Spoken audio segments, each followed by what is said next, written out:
Cloud. Okay, fabulous. Well, good evening. Thank you so much for taking time out of your busy evening on this Wednesday to spend time with She Matters. My name is Marguerite Pierce. I am one of the co-founders and COO of She Matters, and I really appreciate you guys being here. Today, we're going to talk about the importance of doulas. I'm just kicking things off with just some housekeeping and setting expectations for tonight. Because this is just an hour-long event and we have a lot of information and things to cover, I will ask, we won't have ability to do a proper Q&A session. So what I'm going to ask is if you have any questions, I'm going to pop a link to a Google Doc where you can submit all of your questions. And what's going to happen is after tonight, we're going to show a deck. There's going to be links to some additional forms if you're interested in moving forward with us in partnership. And I will create a FAQ document based off of all the questions that you guys submit based off of the information that we share today. And so you'll get the deck presentation, you'll get an FAQ that covers all the questions that you guys submit, as well as copies of any links that we share. So you'll get a whole packet. I won't leave anything out so that you don't feel like you have to take notes furiously. I know it's like dinner time, bedtime, all of that. Also, we'll include a copy of this recording, just so that you have all the information at your fingertips. And, when you have those random aha moments, feel free to just send us an email. And so all that will be communicated by the end of the week. Okay, with that being said, I think we can get started. And it's always my pleasure when we do these events that I have the honor to introduce my co-founder, who is also my best friend for almost the past 20 years, Jade Kearney. And while she's talking, I'm going to be pulling up the presentation to share, just FYI for folks. Hi, everybody. Good night, good night, good night. Thank you all for being here. I'm so happy that you took time out of your busy schedules, whether you're a doula, a mom, an auntie, whatever you're doing, whatever you are. Thank you for making space to share this time with us. We don't have much time, so I'm just going to jump into why She Matters, what we're doing, how we're doing it. That way, if we do have some questions, some of you may have the ability to ask later. So again, my name is Jade Kearney. I'm the co-founder and CEO of She Matters. I started She Matters 5 years ago after having my first daughter, Kenora. When I had my daughter, I was so nervous about the birth, as many of you probably are or have been, or you've seen in your clients. I was worried about dying. I thought about death a lot when I was pregnant. I thought about not being treated well during my pregnancy. I thought about all of the things that Black women think about in terms of bringing this life into the world and what that means as far as our mortality, which I feel really, really taints the experience of becoming a mother. When I did give birth to my daughter, I had preeclampsia, and it was one of the things that I feared. know it's just so much. I wish he could have Ubered from the school to the church because it's right down the street. Zena asleep. I have to turn in the report, huh? Sorry It would about have been that. now great for him to Uber, but I just didn't think that. You got it. Okay, Marge, did you mute everyone?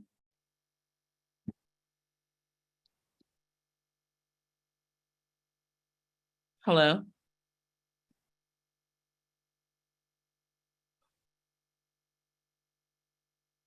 Marge, can you hear me?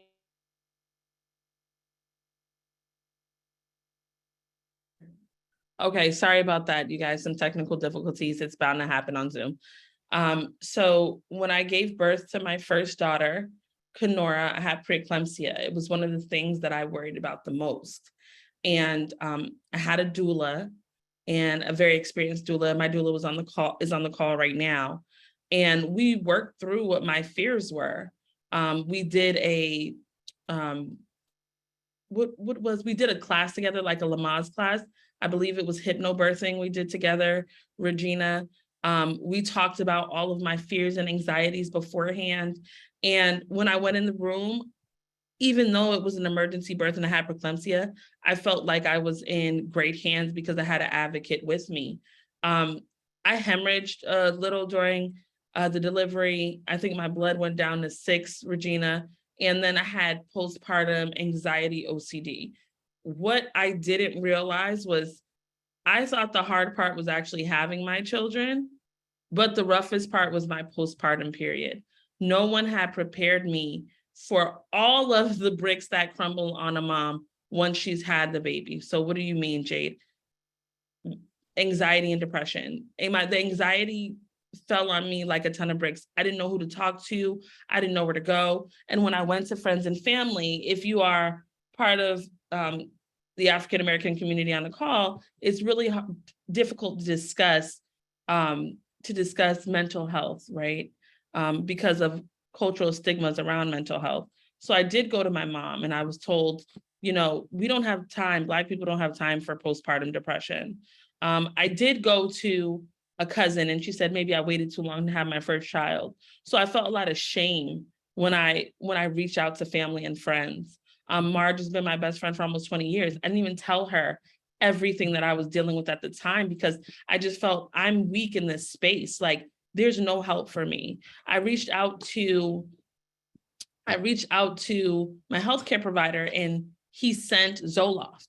He just sent me Zoloft and said he would check in on me in 6 weeks.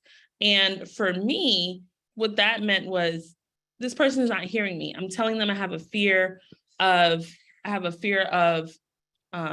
mental health drugs. Like I have a fear of SSRIs. I have a fear of the state I'm in. And this wasn't where I needed the help. And so I started She Matters because I felt like Black women needed help during their postpartum period. When you're pregnant, even though it's hard to find help, most people are worried about the baby. You're worried about the baby. People are worried about the baby. And so you're focused on, are you okay? Because we also want to make sure the baby's okay. Once the baby's out and the baby's okay, it's like you're forgotten a little bit, right? Black, white, or other. But if you are a Black woman postpartum, you're really forgotten, right? Healthcare providers got you out of the hospital safely, right? They got your baby home safe. And what happens interim is really not a part of their agenda, okay? So what I realized throughout this process, 12 days ago, I had twins. I had twin boys. And what I realized during this process is that the doula, don't do that. The doula makes such a big difference. And we have been going back and forth on when do we bring doulas into, thank you very much, Tiffany. When do we bring doulas into She Matters as partners with us? How do we partner with doulas to improve Black maternal health? And so this is why we're having this event today. We find that doulas improve the overall postpartum experience for Black moms because you're an advocate in the room, but you're an advocate when you get home, right? There's somebody that you can call. Regina's on this call. I don't know how many times I've called her. I've had 3 births. I have 4 children. I've called her a million times. I call her when I'm worried. I call her when, I've been bleeding for 12 days. Is that normal? I'm having a lot of anxiety about having 4 kids, and it's done without any shame. So I'm reaching out to someone who's a birth worker that's not necessarily a part of the health system, but knows both worlds, because she can also advocate for me and say, hey, I think it's time you pick up the phone and call your healthcare provider, right? And sometimes we need that lens. So that's another reason why we're partnering with doulas. There's a communicator. Regina's Black. She knows the culture. that I'm a part of. And that's why we feel like cultural competency for all doulas is important, right? She knows me from a very personal space, but even if she wasn't Black, our cultural competency helps doulas meet Black mothers where they are. So if you're white, Asian, or other, and you want to work with Black mothers, we're giving you the tools to communicate from a place of cultural competency. What does that mean, Jade? Okay, my mom and my aunt were in the room with me during my delivery, and there were several times when my mom said, God is in the room. If you're not culturally competent, you may think this person is going through a psychosis. You may think this person is dealing with some type of mental illness, or no, there's something that's Black folks talk about spiritually, right? I'll give another example. If someone says my sugar is high, in the Black community, that means I'm suffering from high glucose or diabetes. It's great to be well-versed in the culture that you're serving. We plan to expand later into other cultures. So the same in the Hispanic community, it's the same with Native Americans and LGBTQ plus trans. Whatever culture you are, you hope that the person walking in the room comes in open, willing to learn who you are, respect who you are, and advocate for where you are, not where they are. Then, I'm sorry, my daughter's here as well. Support when you're feeling like you're not understood. And during postpartum, I think there's a lot of miscommunication, right? That leads to postpartum morbidities. Should I be asking this question? Should I be in this type of pain? Should I, instead of calling, because a lot of times, especially for Black women, we don't want to make noise. Doulas are the noisemakers. My doula, she didn't care what was going on. If I was uncomfortable, she doesn't want that person back in the room. If I'm bleeding too long, call the doctor right now. Sometimes you need a person outside of your house to advocate for you. And who better to do that than somebody that's gone through birth, that understands what's happening to a female's body, that can really come and meet you where you are, but also help you have some talking points so that you can speak to your healthcare provider so you're safe, right? If you think about the timeline of postpartum comorbidities, women don't even realize what they're experiencing until after they've experienced it around mental illness or physical illness, because everyone's trying to keep the baby alive, right? Like, we have one thing to do. We're here to keep this baby alive. Really, you have to keep yourself healthy as well. And I think a doula is essential in that piece of making sure that it doesn't take you the average 12 months to identify with some type of postpartum comorbidity, which is the average for everyone, Black, white, or other. Moms don't realize what they're experiencing physically for 12 months sometimes. The other reason why we wanted to make sure that we partner with doulas to improve maternal health for Black women overall is because doulas are familiar with the all around 0 to 12 month process. Your OBGYN sees you at 6 weeks, and then what happens? Does anyone talk to, then they kind of disappear, right? They haggle you for that 6-week visit, and then they go away. I've talked to some women that didn't feel normal until 18 months postpartum. When I had my first daughter, I had a weird kind of stinging pain in the back of my neck until she was 14 months.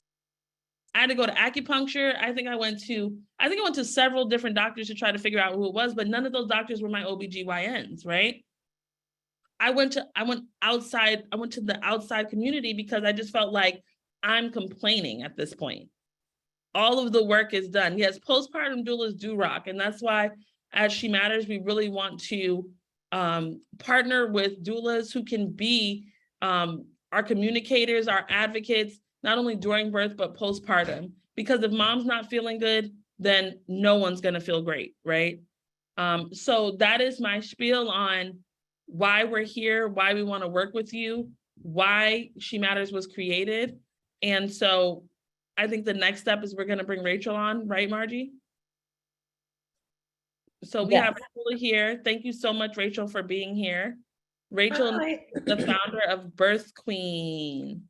Hi, everybody. So as all of you probably wear more than one hat, I do as well. I always like to start with where I'm from. I'm an Oakland girl. I've spent half of my life in New York. I'm a mom of two boys that are 2 and 5 years old.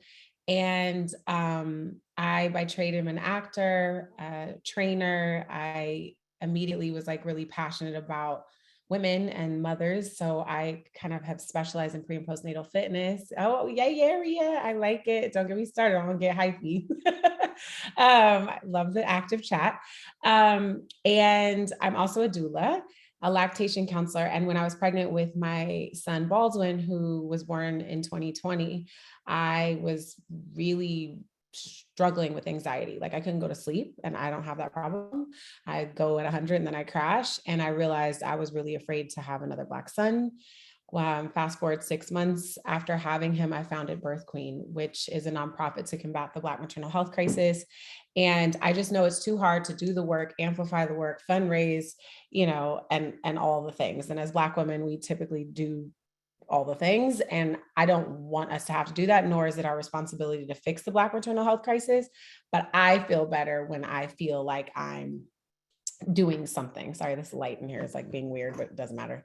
And so the nuts and bolts of Birth Queen is making sure that Black birthing people have education, resources, and support, midwives, doulas, lactation. And we fund enough, we create funding for more Black birth workers because we know that's the immediate solve. Today, I just wanted to just touch on, how important it is to be aware in the room as a doula. And what I like to equate my experiences with all women is that it's a mean game of double dutch, right? Some rooms you're welcome in the room, other rooms they just are naive to what your role really is.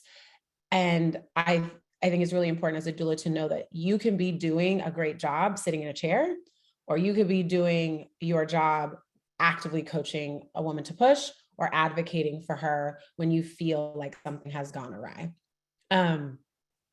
So there are overt examples of poor care or racism, and those, at least it's happening. But I almost feel like it's harder when there's the subtleties of it all. For example, when, my girlfriend and her husband, I was their doula at Weill Cornell, which is a very fancy hospital with cock and tish written all over the walls. And I had this gut feeling that this nurse didn't administer Pitocin right. I started to talk to, them about it. And then their friend was the anesthesiologist, the husband and her both attended Harvard. And when that room heard that 2 Black people in the room were Harvard grads, their entire being shifted. And that upset me at such a deep level, like, oh, now they deserve good care because they're Harvard grads and they know the anesthesiologist. And that rocked me. And what was even more complex about this is I respect everyone's toolbox, and nurses have a very, complex role in the room because of liability and all the things. Like they have more on their shoulders than often doctors.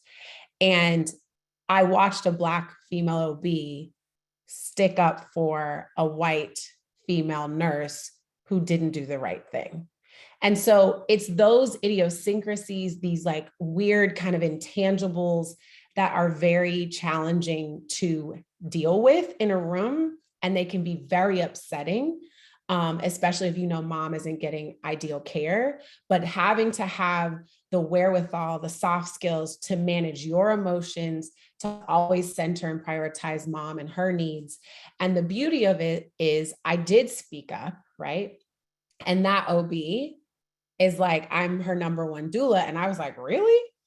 Because I challenged her, right? But it was like, oh, there's a way to do that. And on the flip side, it's also, I think so important to make mom and partner, or if she doesn't have a partner, just feel informed and empowered to make decisions, because we all can make a plan and God laugh. But the worst thing is a woman to leave her birth feeling like it happened to her. But she always needs to be an active participant in the process, even if it's going hard left or right, right? And that's important. I feel like ultimately just making sure she's centered and always leaving your ego to the side.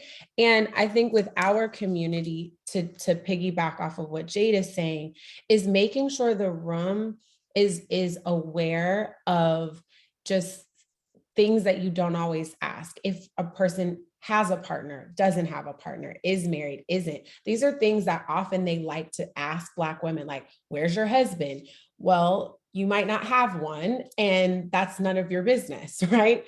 And there's this understanding of making sure before pelvic exams that you talk to a woman, look at her, ask her if it's okay, if she's safe. We don't know if people have had sexual trauma. We don't know if people have had terminations. I've had a couple, my first birth, they asked her probably 6 times every time in triage, have you had a termination? And she had to repeatedly go be in triage in labor, answering this question in front of her husband, who I don't believe the termination was with, you know what I mean? So it's things like that that we have to learn how to try to protect and center mom, and also a partner. Religion is key too. If you have a woman like of Muslim faith who doesn't want a male in the room, and just always knowing that and reminding us that we have a right to choose. Anytime you're this tired, you know, or vulnerable, you often forget your power. And so number one, remembering your power as a doula and an advocate, and always keeping, you know, the birthing person and their partner empowered in this beautiful yet extraordinarily vulnerable journey. I think I would say my last story that was just so beautiful is the mother was very afraid of dying, to the point where she asked me if she should include her will in her bag. And we worked on unpacking that trauma. And she was able to enter her birth empowered and have an unmedicated, beautiful birth and push her baby boy out in 15 minutes. And so it's just like I'm probably gonna start crying, to be able to witness that and support her through, literally, we met when she was 37 weeks. So we had a couple of weeks to take her on that journey together, was just the biggest gift. And I think as a person, you know, who's an actor and a trainer and very front facing, just remembers what this gift is. And I know sometimes it's very hard, it's arduous, it's long hours, we're dealing with racism and lack, but remember, we come right from abundance, and birth is a joyous, beautiful, and magical thing with its challenges. It's all of the above, but I don't want us to forget how beautiful and empowering of an experience it can be, even if it doesn't go according to plan. So thank you, Jade. Congratulations on your 4 babies and your 5th baby girl. We need you, we see you, we're here for you. It is not easy to do all that you're doing, but I really want to take the time and honor that you just had vaginal twins and telling all your business. And you're the shit. And like, it's just, you know, we don't, you don't. It's just to make sense. So thank you guys for your time. Oh, and I want everyone to know I have launched monthly Black birth worker calls to just hold space. So follow Birth Queen, and I literally have founded this to hold space for us as Black queens as we journey through this life together, and in every chapter, the good, the bad, and the indifferent, but I want to focus on the joy and the abundance. But I'm here for you. Slide in my DMs, email me. I'm here for you. So thanks. Thank you so much, Rachel. Marja, just for context for the room, I just want to fill them in on my birth. So again, I keep saying my doula's here. Regina's here. She was present at both of my births. She did not attend the birth for my twins 12 days ago. She was on vacation. We really thought these little guys were coming early, and I went 38 full weeks. I was humongous. One was 7 pounds, one was 6 pounds. I did have vaginal delivery for both. The epidural wore off. The epidural wore off with my first. And I feel like this was the most empowering birth experience that I had, because even though Regina was not in the room, we've done this twice, and I already knew what was and what wasn't. So I knew, no, I don't want her to check me again. I knew what to say. I knew how to advocate for myself. I knew that she was only a phone call away. She offered to be in their FaceTime. You know, my mom was there, my partner was there, and it ended up being a really beautiful experience. I did have a problem, and this is why I want to just highlight this before Simone talks about her story. Cultural competency is for everyone. All skin folk ain't kinfolk. The problem that I had at the front desk was with another Black woman. She made my mother, my partner, and I stand outside of the delivery room because they said, oh, it's full in here. I'm huge. I can barely stand. She made us stand. She then asked me if I was coming from the county, private practice, one of the best doctors in the Northeast. His staff came up to her and said, do you know who this person is? Every Black person is not going to get, do you know who this person is? I had a suite, I had all of the things because I do this work. But she was very rude to me. She spoke to me like, did you know that you could call in advance and then you wouldn't have to wait? There was a lot of attitude, there's a lot of nastiness. Cultural competency is for everyone because systemic racism touches everybody. Everybody. We've all become a part of the system to the fact where we think that we can't even ask questions. We think that we can't speak up. There are people who look just like us that think that we don't deserve the right care because they're a part of the system that we're in. So cultural competency is for everybody. Black, white, man, woman, whoever. Because like I said, she thought that she was doing something, that she was in charge in that moment, and she didn't know who she was talking to. But what if I was just Jade, who isn't the CEO of She Matters? That's not fair. It's not fair to the next Black woman who comes up and doesn't have an advocate in the space. And that's why doulas are so important. And so let's go turn it over, March, to Simone, right? Yep, Simone, you're up. All right. Well, thank you so much for having me. I'm trying to make sure I got my notes. It is so inspiring to hear about Jade. I also had a vaginal birth. I only have one, but I'm like empowered. Like I could do this again. You definitely give me the hope to like, woo, I can do it again. I can do it again. It's so nice to be with you all. I'm really enjoying this. I get the She Matter text messages every day, and I probably respond most days because they're like right on time when I need them. I am a mother of one. I am a wife to my husband, Chris. I am also a therapist here in Charlotte, but I'm originally from Chicago. So I wear many hats. I do a lot of things. Most of my days are spent talking to teenagers or adults, and I love that. But I was very nervous when I got pregnant. Even before we started trying, I was very, very nervous. I am also someone who suffers from anxiety. Well, not suffers, I would say manages anxiety on most days. I call it a gift and a curse. And so when I got pregnant, my anxiety became very debilitating. And I was like, for me with anxiety, I have to plan, I have to prepare. That's what helps me like calm down. When I got a plan, I'm good. So here in Charlotte, I had a friend that got pregnant actually in the beginning of the pregnant March 2020. And so watching her go through it was very interesting. She couldn't even get to the OB until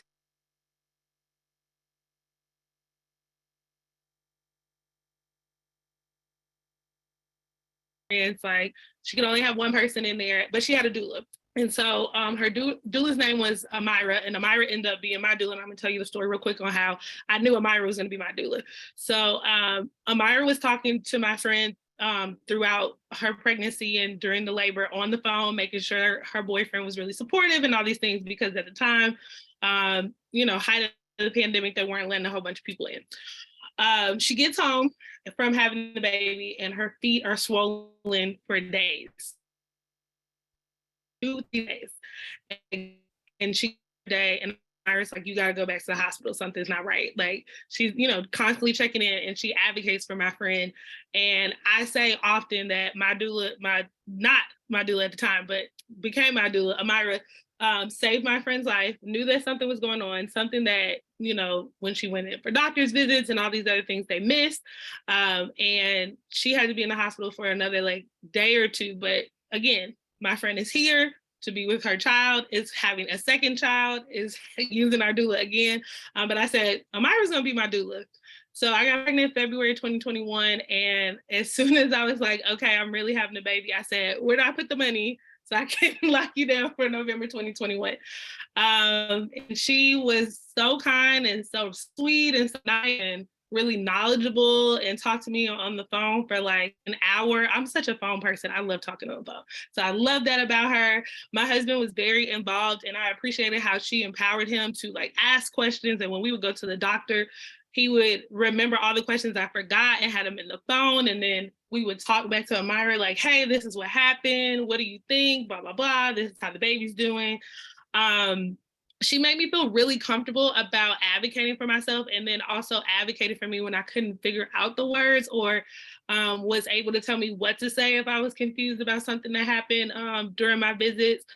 My OB was Black. I will also say I'm a HBCU grad. My OB went to Xavier. Like, I picked her for a reason. However, as we know, and people have already said, when you go into labor, you don't get to really pick what's going on or if your OB is going to be on call. So of course, my OB was not on call.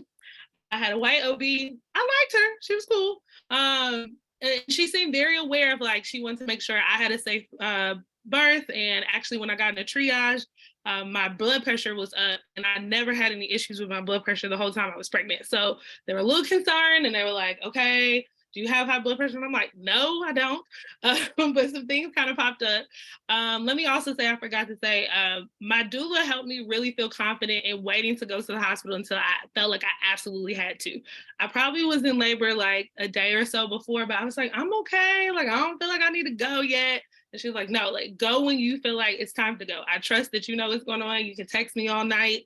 I was texting her like every time I was getting up to go to the bathroom, like, this is how I'm feeling. And so I ended up going like 6 o'clock on a Monday, 6 a.m. They admit me. Like I said, the OB is white. The woman that ended up delivering my baby is white. All the nurses are white. It's literally my husband and my doula, and we're the only people of color in the room. We're the only Black people there. Also, I told them yesterday that my doula was pregnant at the same time, which was really interesting. And I didn't know until I got into the delivery room that she was pregnant.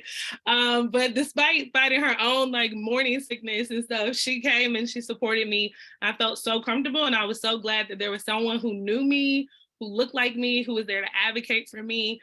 I only pushed for probably about 30 minutes, and I know that's because of Amira. She made sure that I was focusing on her. My husband helped me count, and like, I was able to push my daughter out, and she was healthy and she was great. And she also helped me understand and figure out if I wanted to keep, my daughter close to me as long as possible with umbilical cord and things like that. And then I ended up encapsulating my placenta, which was something I decided like midway through my pregnancy. I was like, I think I'm going to do this. I'm kind of concerned about postpartum and what my anxiety is going to be like. And so she really supported me in that and continues to support me. And like, how are you feeling? What are some things you think you need to do today? Here's some grounding activities I think you need to do. And even though I'm a therapist, like, sometimes I need somebody else to tell me what to do so I don't have to think about it. So Amira was great. And even postpartum, she came to visit probably about 4 times. The great thing was my friends add a little money to my package, so she got to come a couple more times and help out and fold clothes and hold Ella while I went to the bathroom, or I took a shower, which is so difficult now as a parent. I cannot believe simple things like that are so challenging. But Amira is great. We still chat often. My daughter's a toddler now. She has 3 kids, so it's really easy for me to check in with her and see what's going on. I endorse her in every single mom group here in Charlotte. I'm like, whatever you need, she is it. Go with her. Her books stay full, which I'm happy about. And yeah, I couldn't ask for a better experience, especially first time. Also, I'll say my mom, I'm an only child. My mom had a C-section, so she wasn't very helpful with that. And not to say she didn't want to be, but she had me 35 years ago. She was like, hey, I had this and this. So Amira really helped with the questions and things that I never thought about, and really filled in the gaps and was there when I needed her. I was too afraid to like figure out what I need to do. And I heard someone, it might have been Jay, talk about hypnobirth. I totally believe in that. it really helped me out. That was what calmed me down. I was so chill by the time we got in that room. I was like, here we go. And I really think it was because of hypnobirth. I had to retrain my brain to not like freak out. But yes, overall positive experience. I appreciate everything all of you do. I could not ask for a better birth worker, and it's such an honorable purpose. And I thank you for all of you do. And hopefully my story will encourage you to keep doing the work. Yeah, and I just appreciate the opportunity to talk about my doula, and I'm probably gonna send her a text message like I gushed about you today. So thank you all so much, and for the opportunity. Oh, someone wants to hear about hypnobirth. Yes, y'all have to write. Yes, you'll have to talk about that. I will say something about it. Thank you so much. I just love your energy. And Yes. I fake went to an HBCU. I went to Georgetown, but I lived on the Howard campus and went to everything. And all my that's why your face is familiar. Because I went to Howard. I was like, that's why your face looks. I fake went to Howard. We're gonna have to talk. Yes, Laura. Yes, we're gonna have to talk because I went to Howard. I was there at all your games and all your things, but secretly going to Georgetown. So I was at Georgetown. Don't get it twisted. I was at Georgetown. I was like, well, who's over here? That doesn't go with. I was the Bison. Yes, my kids have all the Bison things. So Morgan State. My whole family went to Morgan State. Yeah, I'm a fake HBCUer, but I'm all about it. So I want to say this: the thing that echoes that I hear more than anything that's echoed is like the sisterhood, or let me change that up and be completely gender friendly here. The familiarity that you have in the room with the doula, the comfortability that you have in the room with the doula. Like, it's rare that Black women get a chance to be vulnerable, right? And when we're a part of the healthcare system, we are the exact opposite of vulnerable.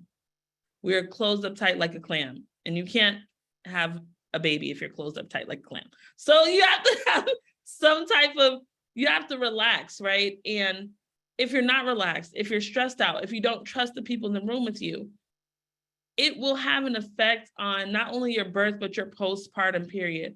Regina also came to my house during postpartum with my first daughter. The second one, I had her during COVID. And so she was on the phone with me all the time. My feet were swollen too. We talked about, is it time for me to go yet? All of those things that you were talking about, Simone, are so important. And and many of us as Black women don't feel comfortable, if it's not our direct OB calling the practice, right? Like, hey, my feet are swollen. Like, are you going to pay attention to me? Are you going to give me the right care? So that birth worker is like that midway, right? Between worry and peace of mind. And that's why we feel like it is so important at She Matters to really work with doulas to help Black women have excellent birth and postpartum outcomes, right? If you look at the national stage, maternal morbidity has grown 30%. For Black women, it's grown 45%. For Hispanic women, it's grown 75% in the last 2 years. We know that 89% of procedures done to Black women are done without their full consent. That is crazy. Like, can we talk about that?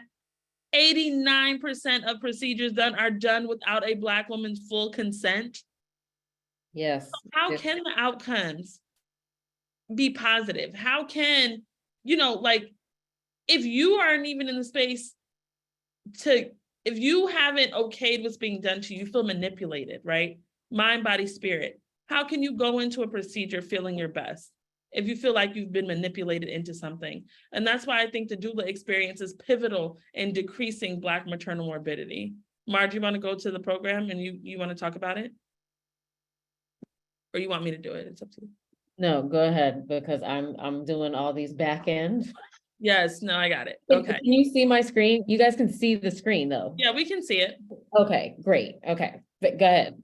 Okay, so if you're a doula, why should you sign up to work with She Matters? Why should you sign up to be a She Matters doula? One, we offer doula matching services. So we have this robust user pool of Black moms who are looking for doulas, right? So if you're a doula and you're certified and you become culturally competent, you get a culturally competent certification through She Matters, you automatically have access to our pool of Black moms who are looking for doulas, right?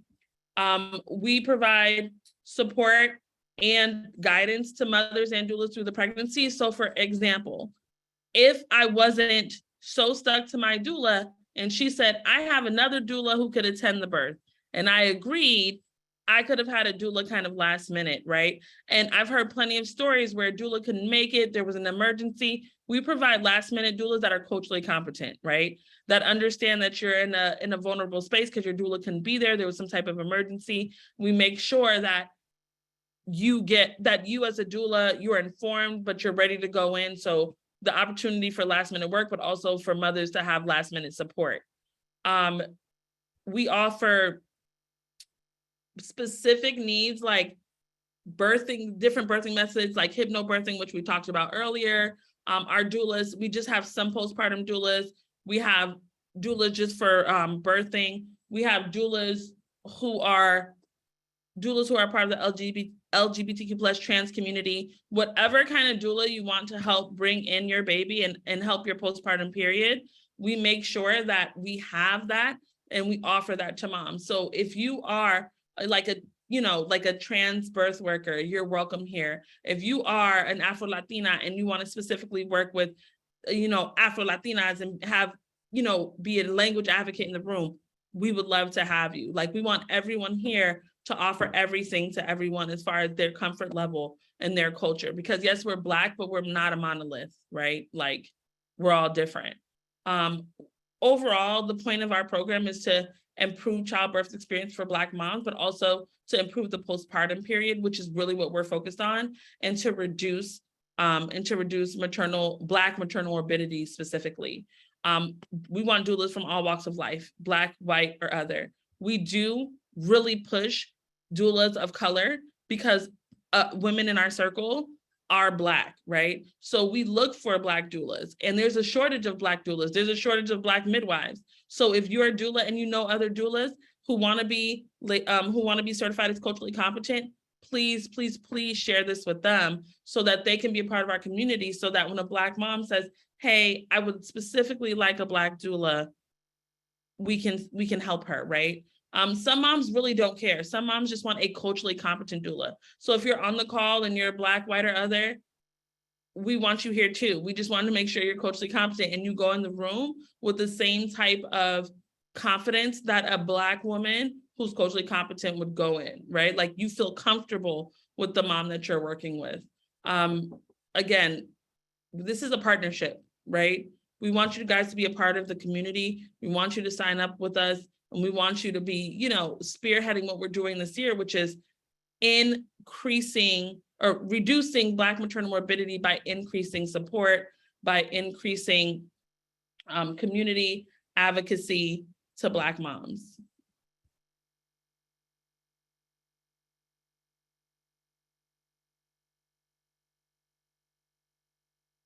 So you're like, okay, that all sounds good, but how does this work for me? I have 3 kids, right? Not me specifically.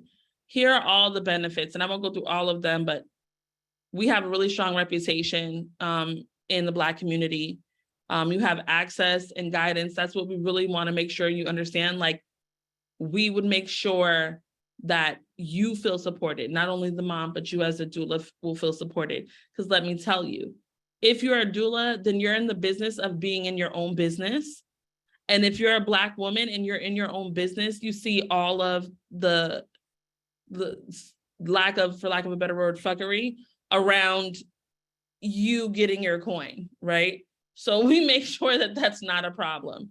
You create your own schedule. You could say, hey, She Matters, I only work on Saturdays. If any mom, I'm here just as a last minute doula. Or, hey, She Matters, like, I would really love to just do events as a doula, whatever it is, we're here to make sure that you are getting the experience that you want, but you're adding to that improvement of Black maternal health, right? By being in your best headspace as well. We're making a difference in the lives of Black families. I think that's super important. And family to us isn't only mom and partner. We're all a family, right? I love hearing your stories. I love you guys sharing about HBCUs. I love the fact that you saw a Black woman, you know, help your best friend and said, I want her in the room with me, right? I tell everybody about Regina. She's probably tired of hearing her name right now. I don't care. Regina, I'm going to say it again, because she really changed my life. Like, I was very afraid, and I had this person who advocated for me in a room, and I'll talk about her forever, right? You can take on more clients. We have a lot of mommies. So maybe you're like, I don't want to work in corporate anymore. I just want to be a doula. Well, come on over here.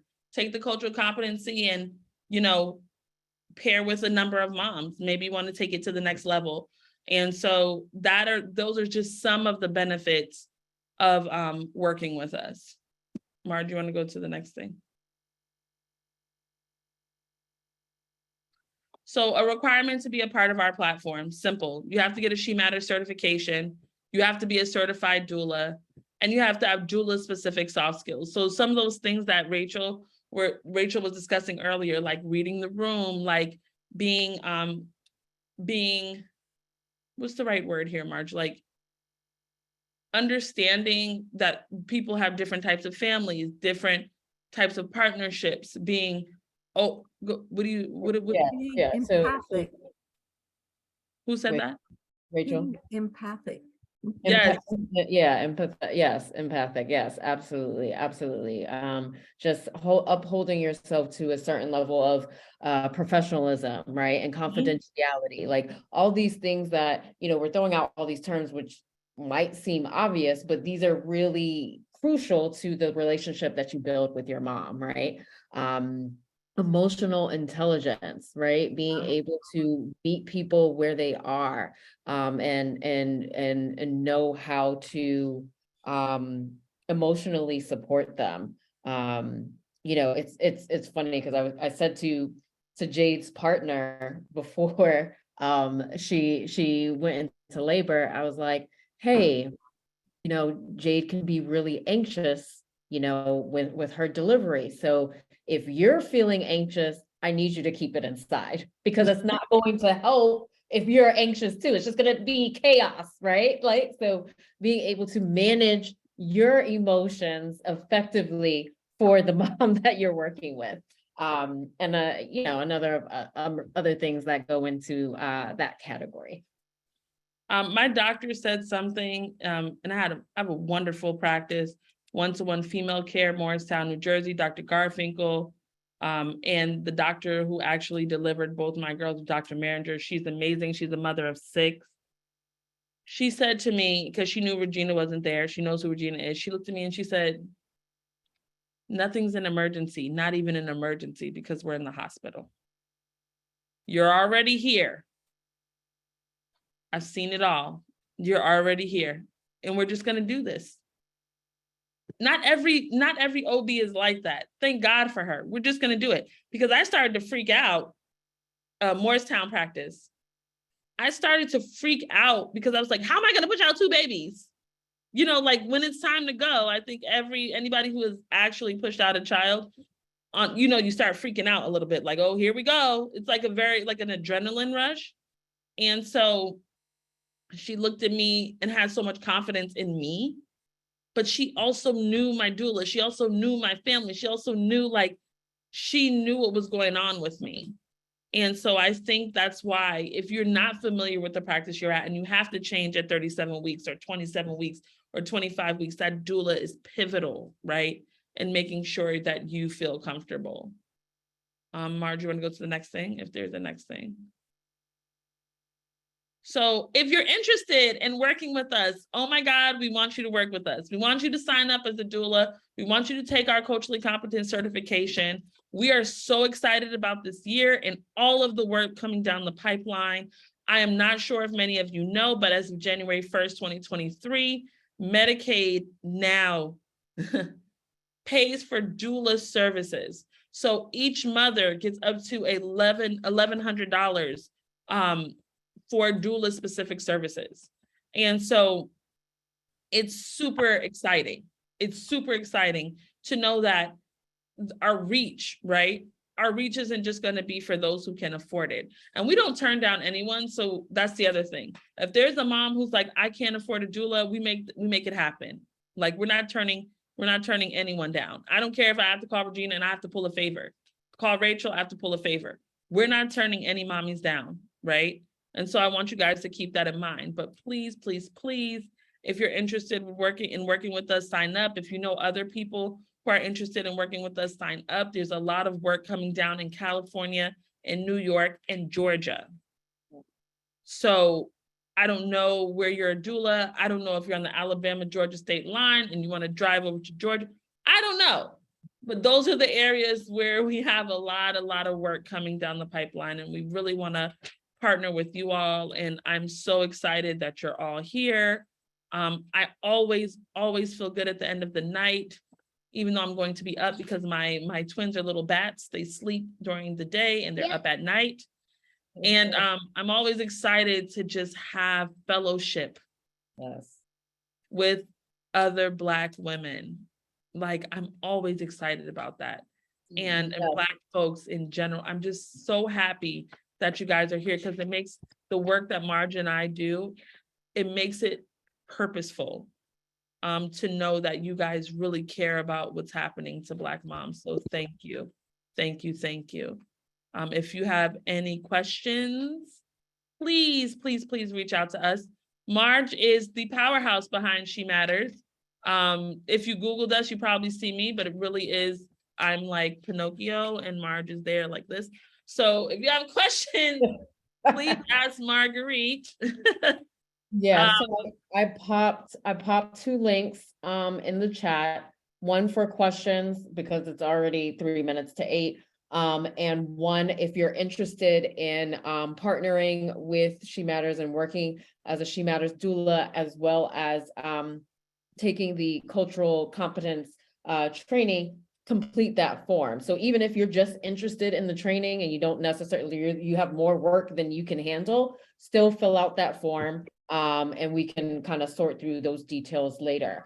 As I mentioned at the beginning of the call, I'm going to package all of this information up. I'm going to package the deck, the presentation that we displayed today. I'm going to take all of the questions that you submitted. I'm going to provide written responses for them and include a FAQ in this deck.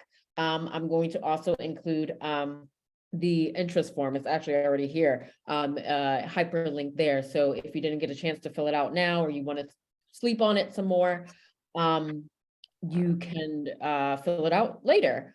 So it's already Wednesday. Give me until Friday to make all of this happen. I have all of your emails.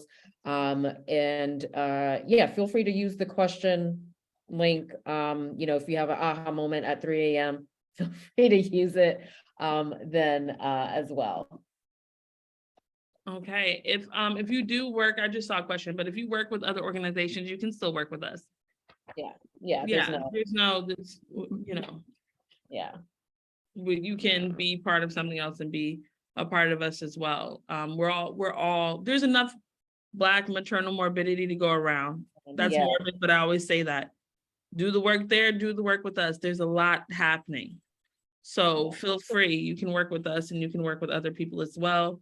Please feel free to list us as a partner. That's fine. I know we all have children or we all have work. Let me tell you, Black women have the most degrees than any other person in this country. So you might be working on your master's or your doctorate, or you might be working on your kids.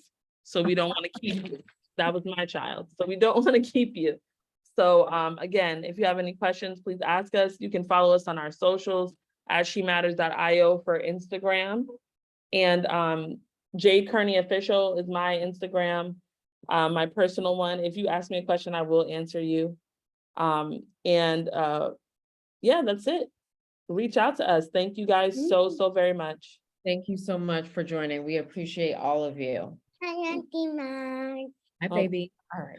All right, guys. All right. Good night, everyone. Okay, bye. Bye. Mommy, I couldn't wait to see you. So just like that. I know, and you've been biting me. She's so adorable.